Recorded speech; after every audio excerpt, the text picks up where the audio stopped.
Good morning, students. Today we are going to discuss about our environment. Now, what is environment? Environment is our surrounding, the surrounding in which we live. In this environment, we have both biotic and abiotic components. Biotic is all the living organisms. Bio means living. All the living organisms, they come under biotic components, and under abiotic components you have air, water, soil, temperature, humidity, rainfall and other factors. All these things, all the things which are non-living will come under abiotic, and that which are living, they come under biotic. Both biotic and abiotic components together make our environment. So our environment is composed of both biotic and abiotic components, and the environment is the surrounding in which an organism lives. Now, what do you mean by ecosystem? Ecosystem is an entity in which there is an interrelationship between the biotic and the abiotic components with respect to the environment. So, in an ecosystem, we find interrelationship between biotic and abiotic components. Now, what is a biome? Biome is a bigger unit of ecosystem. Now, there are different types of ecosystems like pond ecosystem, river ecosystem, marine ecosystem, land ecosystem, desert ecosystem, forest ecosystem, grassland ecosystem. All these are different types of ecosystems. But when we take an ecosystem on a larger scale, then it forms a biome. Like one example of biome can be ocean. Ocean is a very big form of ecosystem, and so it can be considered as a biome. Now, food chain. Food. Let us talk about food.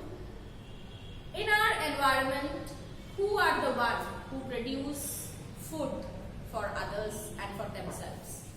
It is the producers or the plants. Plants, they are the one who are responsible for producing food for the entire world.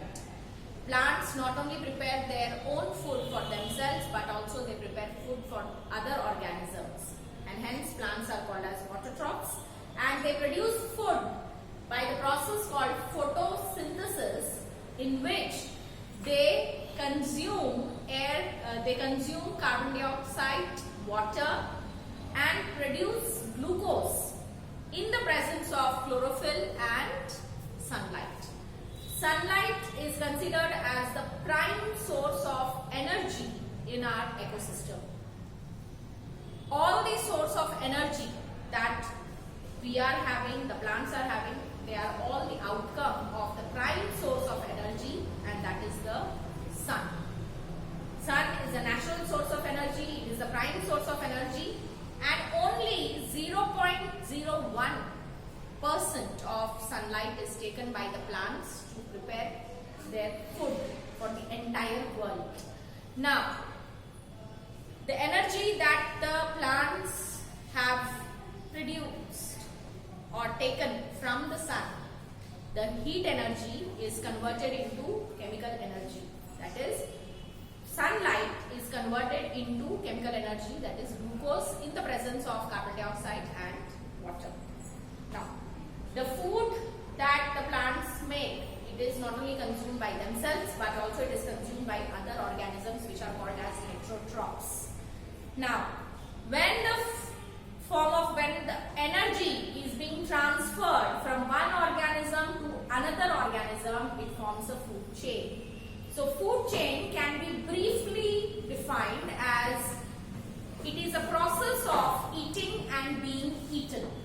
One organism eats other organism. So, that is a process of eating other organism, and the process of being eaten, the organism which is being eaten by the other organism.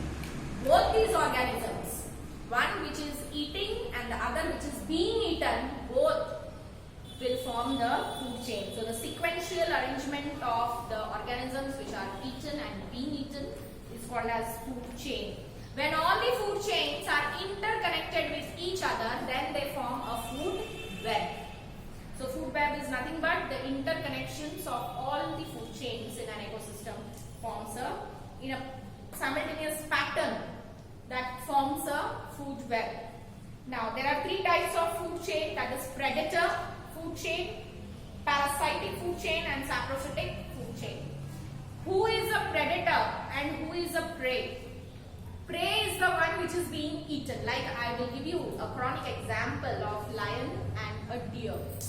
Lion is a predator and deer is the prey. That means you could understand, you can understand it very easily that who is eating whom. A deer will be eaten by the lion. So lion is the predator and deer is the prey. So lion is the eater and deer is the being eaten. So both will form a food chain. So this is a very classic example of food chain. Now, what do you mean by habitat? Habitat is the dwelling place of an organism. It is a place where an organism gets all his comforts to lead his life. Then that particular place is called as a habitat.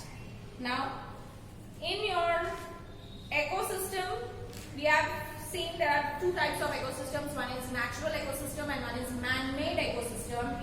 Under natural ecosystem, you have terrestrial and aquatic. Terrestrial means on land, aquatic means in water. Man-made ecosystems are again of two types, freshwater and marine. Now, ecological pyramid. Now, as I said that in an ecosystem there will be always interrelationship between the biotics and the abiotic components of the environment. And now, in an ecosystem, always the source of energy is provided by the sun. From the sun, the energy is transferred to the producer. From the producer, that is the plants, the energy is being transferred to those which eat the plants directly. That is herbivores. All the herbivorous animals, that is plant-eating animals, they get direct energy of the plants. Now, from the plants, the sun's energy is going to the carnivores indirectly. How indirectly? Because the carnivores, they do not eat plants, but the plants' energy is actually consumed by the herbivore. So the herbivore is storing the plant energy. That energy will be transferred to the carnivore. When when a wolf or a fox is eating a deer, then the deer's energy is going into the fox and the deer is getting energy from the plant. So indirectly the plant energy is going into the fox. So from herbivores the energy is transferred to carnivore. From that is the secondary, they are called as the secondary consumer. Primary consumer is your deer. Secondary consumer is your fox. Now, tertiary consumers are those which are very big animals like lion, tiger. They are the tertiary consumers. And after tertiary consumers, you have the decomposers. Decomposers are those organisms which decay all that matter which is dead. That is whether it is plant or it is animal. All the organisms which die, they have to get decayed and their elements have to be released into the atmosphere. So that is done by the decomposers. So now, when all these organisms which I have said, they are denoted as levels. That is producer level, primary consumer level, secondary consumer level, tertiary consumer level, and you have the decomposer level. So all these are called as trophic levels in an ecosystem. When these trophic levels are arranged in a pattern, in an ascending order, then it is called as it forms a pyramid. Now, so ecological pyramid is representing the trophic levels of an ecosystem. So in a pattern, when all the trophic levels are arranged in a pattern, then they are called as ecological pyramids. So ecological pyramids not only provide us a trophic structure, a trophic level structure, but also a trophic levels function also. Then it is called as an ecological pyramid, and ecological pyramids are of three types. That is pyramid of number, pyramid of biomass and pyramid of energy. Now, pyramid of number. Now it represents numerical relationship between the different levels of a food chain. Like for example, when I talk of an ecological pyramid, then we have first you will have the sun, thereafter you have the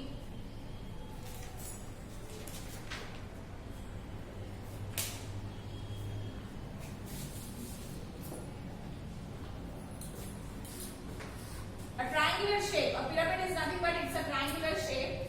Now the prime source of energy that we get is from the sun. From the sun, the energy is taken by the plants. Then they are eaten by the herbivores. Then they are eaten by the carnivores. And then you have the tertiary consumer, and then you have the decomposers. Now, in pyramid of number, we see that which trophic level is having more the number of organisms. Now can you tell me, like if this is your producer level, then you have the primary consumer, then you have the secondary consumer, and you have the tertiary consumer, and thereafter you have the decomposer.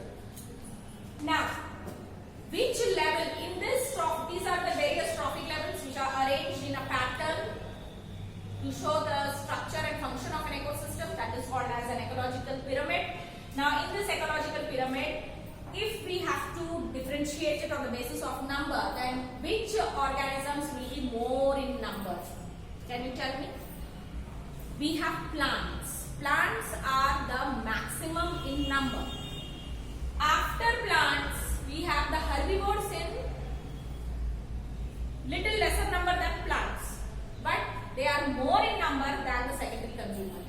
And tertiary consumers are still lesser than the secondary consumers, because today we can count as how many lions are there in the entire world, but there are plenty of deer and there are plenty of goat. Yes or no? And similarly, there are plenty of trees, plenty of plant species. So here, when we study through the ecological pyramid, so we see that the number is actually reducing from bottom to top. As we go higher and higher in an ecological pyramid, we see that the number of organisms is reducing. It is decreasing. Okay? Fine. And thereafter, so that was your pyramid of number. Then you have pyramid of biomass. What is a biomass? Biomass is the living weight of an organism in the food chain present at different trophic levels. So it is the living weight. Now here also, when we talk about the biomass, again it is the same. The biomass will be in an descending order. As we go above the trophic levels, the biomass will be also decreasing. More number of biomass will be in the bottom trophic levels, and as we go higher the trophic levels, the biomass will also decrease. Pyramid of energy, it indicates the total amount of energy at each trophic level of food chain, and it also exhibits that each trophic level 90% loss of energy and material takes place. That means, as I told you, sun, how much? 0.1% of sun's energy is going into the plants. 1% of sun's energy is actually taken by the producer. 1% is taken by the producer. From the producer, when the energy is getting transferred to primary consumer, then it goes to 0.1%, secondary 0.01 and 0.001%. That means there is always a 10% loss of energy. That means when we move from one trophic level to another trophic level, there will be always 10% energy loss. How 10% energy loss? Now, sun is an abundant source of energy, but we are taking only 1%. The ecosystem, the biosphere, the entire biosphere is taking only 1% to make food, and from that 1% energy of the sun, the plants are making their food, and their energy is transferred transferred to the herbivores. So how much energy is getting transferred? The entire percent of energy is going? No, not the entire. So there will be, whenever we move from one trophic level to another, there will be 10% energy loss. That means though we eat the plant entirely, but still we are not getting the entire source of energy of the plant in our body. Why? Because in our body we are having both catabolic and metabolic processes. Catabolism is breakdown of energy, metabolism is formation of energy. So when we are losing energy in our daily activities, plants also lose energy in the form of respiration. In photosynthesis, it is an anabolic process where they make energy. Whereas in respiration, it is a catabolic process where they are breaking down their energy to release oxygen. So, similarly, from us also, if a tiger is eating me, then he will not get all the energy of my body into his body. There will be 10% loss. Why? Because in my body the cells are also releasing energy in the form of respiration. Then there are certain metabolic processes, respiration, excretion. So through all these processes, your 10% energy loss is there. That's why the entire energy of the biomass doesn't go into the next trophic level. I think I made this very clear. So every time, whenever we move from one trophic level to another trophic level in an ecological pyramid, there is a 10% energy loss. Now, difference between food chain and food web is actually given. Now, food chain is a single path. Food chain, in food chain, we have a single path. This is the pathway of a food chain. But in a food web, you see many interrelated pathways are there. Like for example, if you take a cropland ecosystem, that is a field ecosystem, in field you see there are many interrelated food chains. Like for example, grains are eaten by insects, insects are eaten by bigger insects are eaten by rats, that is rodents, and the rats are eaten by snakes are eaten by vultures, right? Similarly, in a cropland ecosystem, it is if you bring about cat. So rat is not only eaten by a snake, but rat can be eaten by a cat also. It can be eaten by a dog also.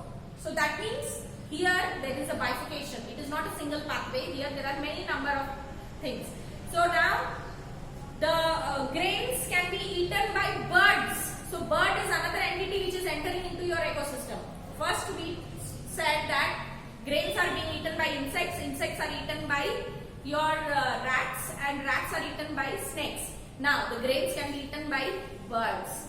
Now smaller birds can be eaten by the snakes, and the snakes can be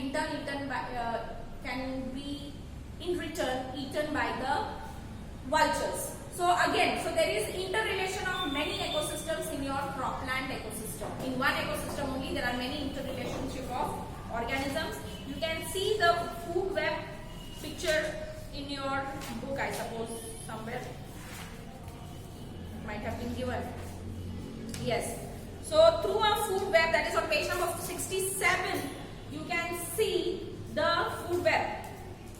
So in one rice farm, you can see so many organisms which are interrelated with each other. So many food chains are interrelated with each other. So that forms a food web. So in food chain there is a single pathway. In food web there is a complex integrated food transfer. Flow of energy is straight in a food chain, but in food web it is irregular. Food chain is less stable, food web is more stable. Food chain, it is not practically possible, but in food web it is practically possible. It is actually happening in our day-to-day life. And food chain is unidirectional and food web is a multi-directional. So till here we come to an end of this part 1. The next part of the lesson I will teach you the part 2.